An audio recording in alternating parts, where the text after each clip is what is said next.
Friends welcome to my channel জ্ঞান প্ৰকাশ আছাম। তো বহুতে সুধি আছিলে তেজপুৰ ইউনিভাৰ্চিটিৰ BEd এণ্ট্ৰেন্স এক্সাম কেতিয়া হ'ব, আৰু যিহেতু আপোনালোকৰ এই সম্পৰ্কে কিছুমানে হয়তো নাজানে, সেইকাৰণে মই ভিডিঅ'টো বনালোঁ। মই ভিডিঅ'টো হয়তো আপোনালোকে যেতিয়া চাব হয়তো নটিফিকেশ্যনছ আহিও যাব পাৰে, ঠিক আছে। তো লাষ্ট ইয়াৰ কেতিয়া হৈছিলে, কেনেকৈ কেতিয়া কি হৈছিলে, এক্সাম কেতিয়া হৈছিলে, তো সেইখিনি আপোনাক ইয়াতে দেখুৱাই দিম। তাৰ আগতে আপোনাক এটা ইনফৰমেশ্যনছ দিম। যিহেতু তেজপুৰ ইউনিভাৰ্চিটিৰ পঢ়ি আছে বা মানে BEd এণ্ট্ৰেন্স দিম বুলি ভাবিছে, কিন্তু ইয়াৰ কাৰণে আপোনাৰ মেটেৰিয়েলছ নাপাব। কিন্তু আমি এটা কি কৰিছোঁ, লাষ্ট ইয়াৰতো সেইটো বহুত হেল্প কৰিছিলে।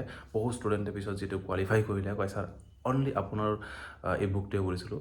হয়তো মই নাজানো কিমান হেল্প কৰিছিলে, কিন্তু তেওঁলোকে কোৱা মতে বহুত হেল্প হৈছিলে। কাৰণ আমি এইটো তেজপুৰ ইউনিভাৰ্চিটি চিলেবাছ মতেহে এই বুকটো বনাইছোঁ, মানে PDF ফাইল হয়, এইটো হাৰ্ড কপি নহয়। বহুতে হয়তো কমেণ্ট কৰিব ছাৰ এইটো মানে কেনেকৈ আহিব, কেনেকৈ পাম।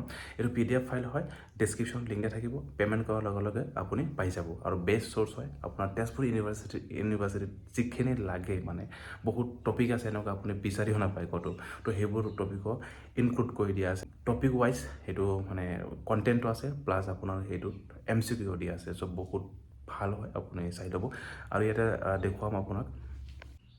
চ' ইয়াতে চাব পাৰে তেজপুৰ ইউনিভাৰ্চিটিৰ লাষ্ট ইয়েৰৰ যিটো নটিফিকেশ্যন, ইয়াতে মই দেখুৱাই দিওঁ, কাৰণ আপোনালোকৰ হয়তো বিশ্বাস নহ'বও পাৰে। ইয়াতে যিটো আমাৰ BEd ইয়াতে লিখা আছে TUEE 2025, আৰু লাষ্টত যদি আমি চাওঁ ইয়াতে বহুত কিবা হেৰি আছে, প্ৰগ্ৰেম আছে। লাষ্টত চাওঁ ইয়াতে অনলাইনৰ যিটো এপ্লিকেশ্যন ষ্টাৰ্ট হৈছিলে 3/3/2025, মানে মাৰ্চৰ 3 তাৰিখতে আপোনাৰ ষ্টাৰ্ট হৈ গৈছিলে, আৰু মানে এপ্লিকেশ্যনছ পাব। আৰু লাষ্ট ডেট আছিলে 3/4/2025, অ'কে, এপ্ৰিলৰ। তাৰপিছত এক্সাম ডেটটো ইয়াতে দিয়া আছিলে তোমাৰ হেৰিতে আছে 6 তাৰিখ 8 জুন, বাট এক্সামটো হৈছিলে যদি আপোনাক ইয়াতে দেখুৱাই দিওঁ, চাব এক্সামটো কেতিয়া হৈছিলে। ইয়াতে মই যিহেতু এটা হেৰি বনাইছিলোঁ বাৰু, কিবা এনচাৰ কি, ইয়াতে চাওক ইয়াতে 1 জুলাই 2025, অ'কে। তো জুলাই মাহৰ 1 তাৰিখত সেইটো এক্সামটো হৈছিলে, ঠিক আছে। জুলাইৰ 1 তাৰিখত মানে এক্সামটো হৈছিলে, হয়তো পিছত চাগে পষ্টপন কৰিছিলে, ঠিক আছে। তো তাৰপিছত আমাৰ এনেকৈ এতিয়া এইখিনি লাষ্ট ইয়াৰ নটিফিকেশ্যনছ এইবাৰ নহয় বাৰু।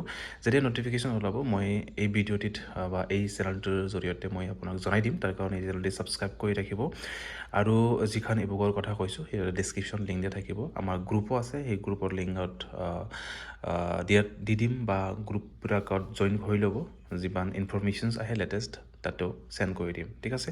তো পঢ়ি থাকক, তেজপুৰ ইউনিভাৰ্চিটি চিট কম, চ' লিমিটেড চিট, যদি আপুনি পাব বিচাৰে ভালকৈ পঢ়িলে হৈ যাব, ঠিক আছে। চ' ভিডিঅ'টি সম্পূৰ্ণ কৰি চাই বহুত বহুত ধন্যবাদ।